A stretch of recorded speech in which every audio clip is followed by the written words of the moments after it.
Isang araw ay nagulat na lang ang mga nasa guild nang biglang inalok ng isang babaeng adventurer na si Narcena ang kapwa-adventurer na si Laos na bumuo ng kanilang party.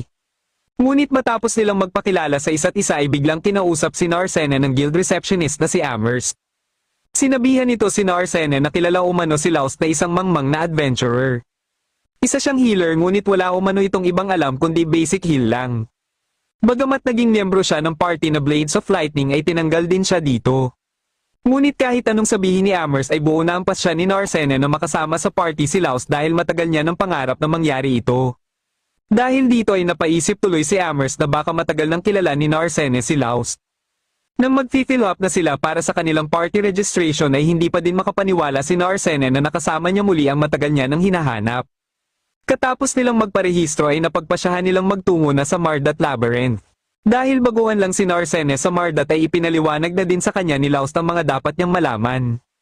Pagkadating nila sa labyrinth ay nagpasya si Narcena na magsilbing frontline dahil siya ang martial artist at si Laos ang healer. Sa una ay nag-aalinlangan pa si Laos sa kakayahan ni Narcena sa labanan pero pinatunayan naman kagad ni Narcena kung gaano siya kalakas nang may makaengkwentro na silang mga goblins. Dahil wala din siyang alam sa mga magic stones ay ipinaliwanag na din ito ni Laos sa kanya at kung ano ang silbi nito bakit binibili ito ng guild.